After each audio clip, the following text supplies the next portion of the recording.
Hey everybody, welcome to Swing Batter. We get to another episode of a contract that we think deserves a second look. Dad, who do you have for us today? Oh, I got an interesting one. We got the famed pitcher, star pitcher for the San Francisco Giants named Russ Ortiz. Ooh, Russ Ortiz. I think to understand Russ Ortiz, we need to look at his first 5 years pitching for the San Francisco Giants. He was a mainstay of their rotation. I think most memorably, his last year with the Giants, 2002, they went to the World Series, and in Game 6, ahead 3-2, Russ Ortiz on the mound. They had a 5-0 lead in the 6th inning. And after one out, Dusty Baker decided it was time for the bullpen. So he pulled Russ, who was on his way to win the World Series for the Giants, brought in the bullpen, and they gave up 6 runs and lost 6-5, and then lost Game 7 also.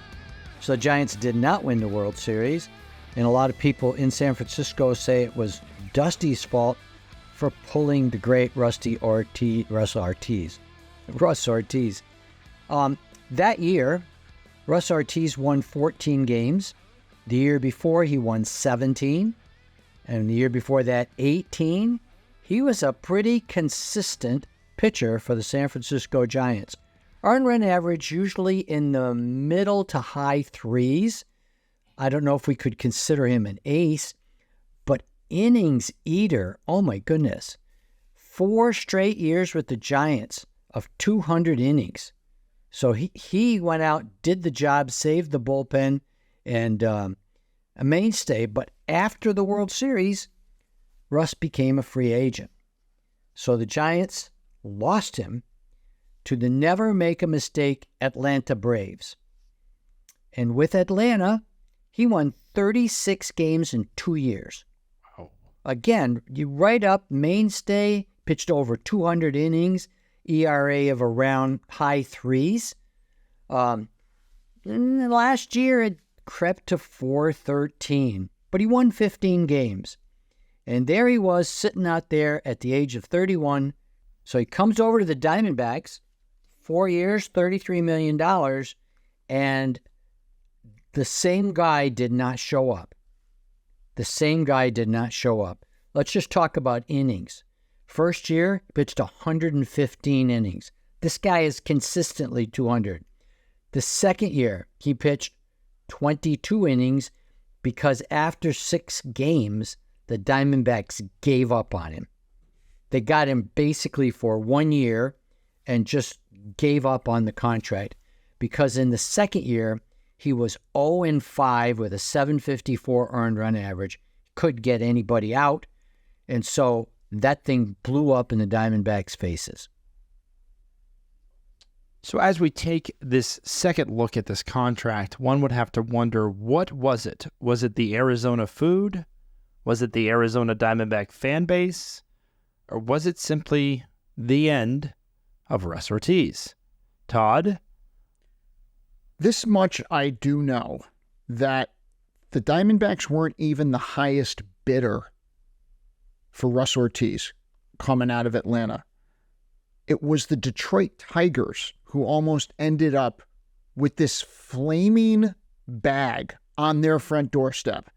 So here's the thing.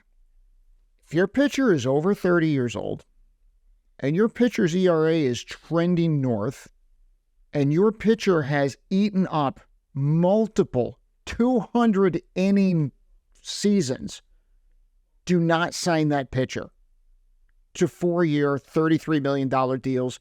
So in 2004, Russ Ortiz, coming off the solid season with the Braves, he's a 15-9 record, 4.13 ERA. It's trending up, but that's okay. So the Diamondbacks, in their infinite wisdom, decide to take this paper bag filled with could be good stuff, and they put it right on their doorstep and light it on fire and try to stamp it out and discover it's filled with not what you want it to be filled with.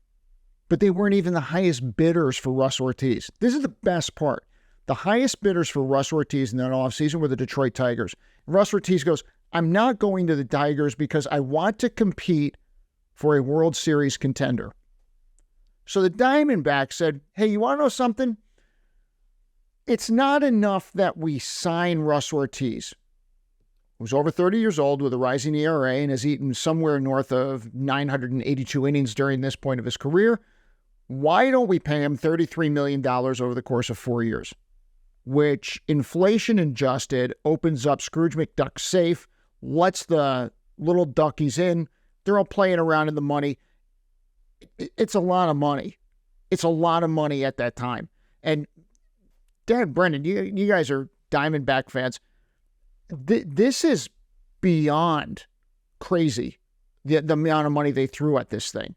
And Dad, you talked about how his career ended up with the Diamondbacks. Did anybody imagine this thing going any other way? So I can tell you in my experience as an Arizona person, driving around in the Valley and listening to sports talk radio back in this day.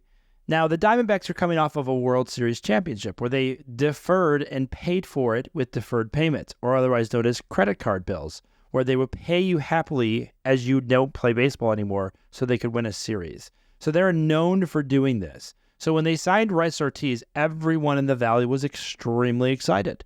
We have another pitcher. This is going to be a great addition to the team. And I called my father, this man right here, and I said, Dad, what do you think? I think this is crazy. And Dad, in his wisdom, now mind you, you say 30 is like a bad, this guy's 31. That is not a bad age to sign a pitcher. And a 4-year deal at 31 is not as bad as what we're seeing today.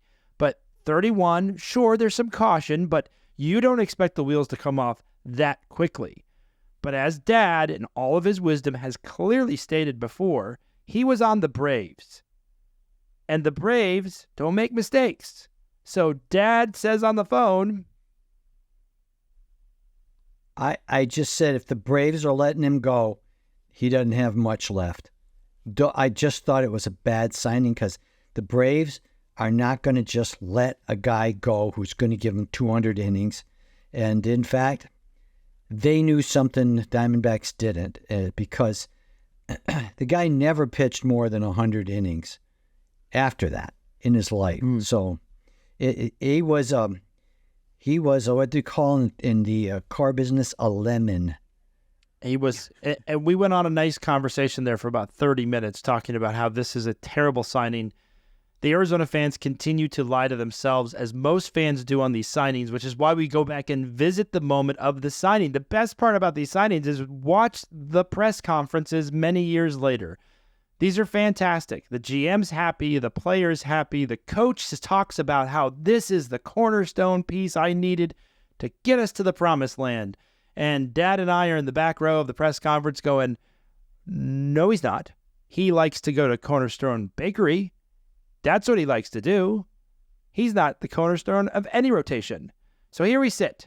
Russ Ortiz, 31 years old, dive bombing out of this contract, but there's more to the story, Todd. I'm just trying to fathom, because I said 900 innings. I underestimated. In the previous 6 years before the Diamondbacks signed him, he had pitched 1,300 innings. Can you imagine today a pitcher pitching 1,300 innings over the course of 6 years? There's no way. And the Diamondbacks were also taken up with the whole idea that, this guy had been facing them in San Francisco. They'd been competing against him. He'd been a thorn in their side. Now they were going to get back to the World Series. And so after a year and a half with $22 million left on the contract, the Diamondbacks dumped this guy like a sack of potatoes filled with rice, just right on the front doorstep. And the guy gets picked up. And in the next 2 years, he's playing for six figures. He's not even making $1 million. It's 350, like league minimum, 350,000, 720,000, that type of thing. It's just not, he's not making the money he used to make. And listen, the stats back it up. I mean, his ERA balloons. I don't think he gets under 7, except for maybe he goes back to the Giants, but then he ends up, with the Dodgers because of course he does. You can take a flyer on an older player that you don't have to pay a lot of money to. I completely understand that. The problem with this, and it continues to be, as we evaluate these contracts and look at them for you here at Swing Batter, is people believed this was a piece to add to the playoff or the nostalgia or to get them to the next level or to get that World Series championship. Now, I understand only one team can win it all, and it's a very hard sport. This is a very difficult sport. You got to add pieces, and you're hoping for the best. This wasn't even close to good. It wasn't even average. It was literally a left turn right into a tree. And as everyone is wondering what this car driver is doing, Russ Ortiz is collecting the dollars, and the Diamondbacks are stuck with another deferred salary, which they got very accustomed to paying after the 2001 World Series victory. I think Todd was generous when he said that Russ Ortiz played for a year and a half. In the first year, Russ Ortiz only pitched 100 innings. He was 5-11. His ERA was almost 7. A total disaster. Year 2, the Diamondbacks gave up on him after 6 starts.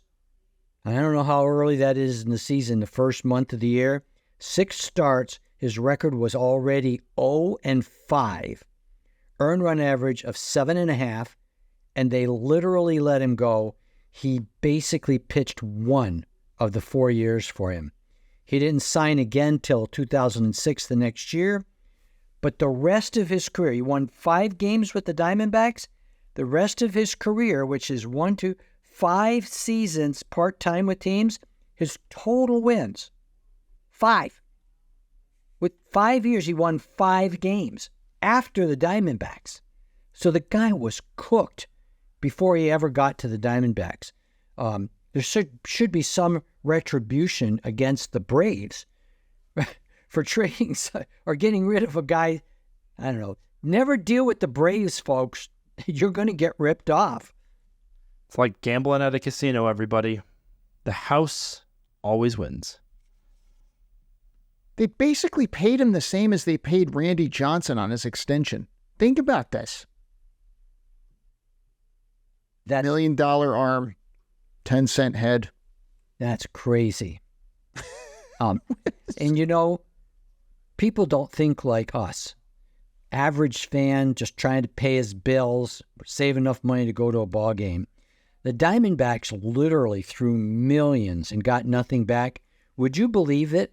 When Russ Ortiz's career ended, the Diamondbacks hired him. I think they hired him to do radios or something like that. They paid him more money, unless he said, I'll work for free because I feel guilty. Something tells me that didn't happen. I think maybe it was part of the contract that because he didn't pitch a minimum number of innings, he had to stand in the parking lot and wash windshields. He didn't go on the Ring of Honor? That didn't happen for his 0-5 second year? He was really consistent? No. This is one of those things in life that you do something so stupid, you hope no one remembers that you did it. And when you're with the family, somebody brings it up and you just leave the room. You just don't want to admit it ever happened. But the Diamondbacks did it. But to that point, our friends at Spot Track, who have all this contract information, for some reason, Russ Ortiz and his contract has mysteriously flown away off the internet and disappeared. It's like he was a CIA operative and no, he was never paid. And we don't know what happened to him. But we do know what happened to some of his money because he paid Spot Track to not put his contract on there. That is a wise decision by Russ Ortiz. So you and I can't talk about it and no one can reference it. But here at Swing Batter, we like to dive into these contracts a second time. Take another look. Remember how we felt when we signed this great player. Whether you're a Diamondback fan or just a fan of great pitchers, Russ Ortiz classifies as both. Is it Dusty Baker's fault and all that for pulling him in the World Series? Or is it just the Diamondbacks hoping to get a sniff of the rare air, which is the World Series championship? I'm your host, Brendan. Thanks for sticking around. Don't forget to subscribe. Don't forget to like. Russ Ortiz, we present you